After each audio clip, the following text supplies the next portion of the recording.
जी जी, मेरे पास इस वक्त शोएब शहीद मौजूद है, पाकिस्तान तहरीक इंसाफ के हरदल अजीज लीडर, और इस वक्त बुकला कन्वेंशन हुई है। तो क्या आप उम्मीद करते हैं जो 26वीं तरमीम है उसको खत्म करने में क्या कैसे मदद मिलेगी? देखिए, पहली बात तो यह है कि लोगों के ज़हन तब्दील हो चुके हैं, पूरी वकला बिरादरी इसके खिलाफ खड़ी हो गई है।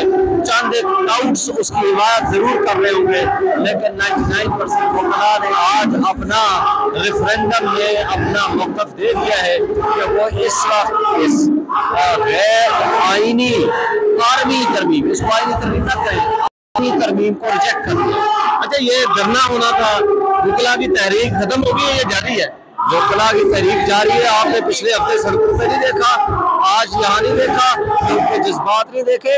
ये तहरीक चलेगी जब तक के आईन और कानून की बहाली नहीं होती, अदलिया आज़ाद नहीं होती, जब तक निज़ाम इंसाफ इन बदमाशों के चुंगल से आज़ाद नहीं होता। अच्छा, ये बताएं कि मुर्शिद के मुलाकात पर पाबंदी लगी है, तो क्या कहेंगे आप, क्यों लगी है? वो बदमाशिया उस पर मुसल्लत है, वहाँ बैठे हुए हैं चंद लोग, वो जेल सुप्रिटेंडेंट को भी यरगमाल बनाया हुआ है। वो मुलाकातों का सिलसिला इसलिए रोक देते हैं जब दिल करता है, तो इंशाल्लाह हम तौहीन अदालत की दरखास्त कल फाइल करेंगे। अच्छा, ये मुझे ये बताएं कि अगर क्या ही अच्छा हो कि हमारे जो MP MNA सेंटर्स हैं, जो हमारे वर्कर्स की डिमांड भी है, ये जेल के आगे धरना दे दें जाके। जी, जो भी लाहे अमल बनेगा वो हमारी लीडरशिप बैठेगी तो हम इंशाल्लाह करेंगे। जी जी, बहुत शुक्रिया।